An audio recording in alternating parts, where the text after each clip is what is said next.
வாழ்க வளமுடன். இன்னைக்கு வாழைத்தண்டு பொரியல் எப்படி பண்ணுறதுன்ட்டு உங்களுக்கு காட்டுறேன், சின்ன சின்ன டிப்ஸோட. வாங்க பார்க்கலாம்.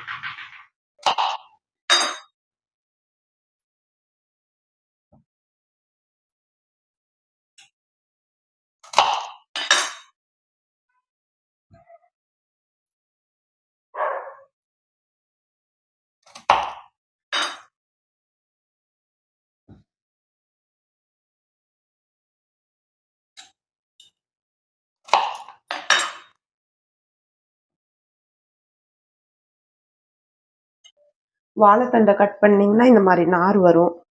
இந்த நாரெல்லாம் எடுத்துடணும். இதை நிறைய பேர் விளக்குக்கு திரியா கூட யூஸ் பண்ணிக்கிறாங்க. இதை கட் பண்ணி இப்படியே வச்சிடக்கூடாது. வச்சிட்டிங்கனாக்கா கருப்பாயிரும். இதை அரிசி கழுவி வச்சிருக்கிற தண்ணியில் மோர் மாதிரி பண்ணி, தயிர் ஊற்றி மோர் பண்ணி, அதில் இந்த கட் பண்ண பீசஸுங்களை போட்டுக்கிறணும். இல்லாட்டி இது கருத்து போயிடும். ஸ்டவ்வில் கடாய் வச்சு தேங்காய் எண்ணெய் ஊற்றிக்கிங்க. இதுக்கு தேங்காய் எண்ணெய் நல்லாயிருக்கும் இந்த ரெசிபிக்கு.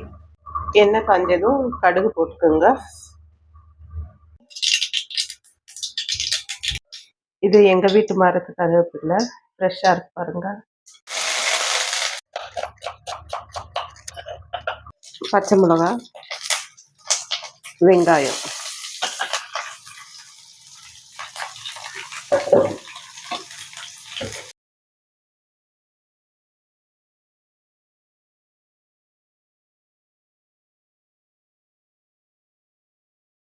வதங்கினதும் இந்த மோரில் ஊறிக்கிட்டு இருக்கிற வாழைத்தண்டை அதில் போட்டுருங்க. பாருங்க, வாழைத்தண்டு கருக்கவே இல்லை.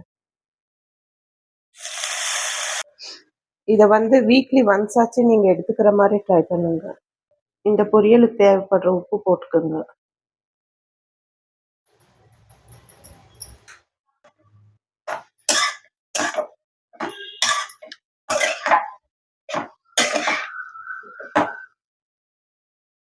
இது கொஞ்சமாக தண்ணி தொளிச்சு சிம்மில் வச்சு மூடி வச்சிருங்க.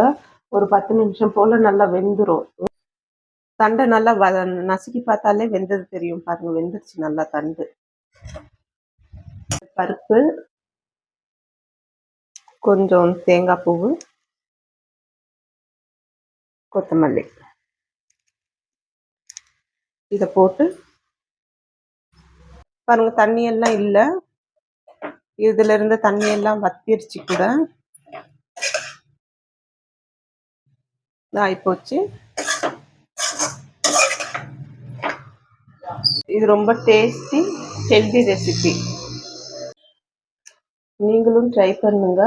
எப்படி இருக்கு என்னன்ட்டு வாழ்க்கை பாடம் சேனல்ல கமெண்ட் பண்ணுங்க. தேங்க்ஸ்.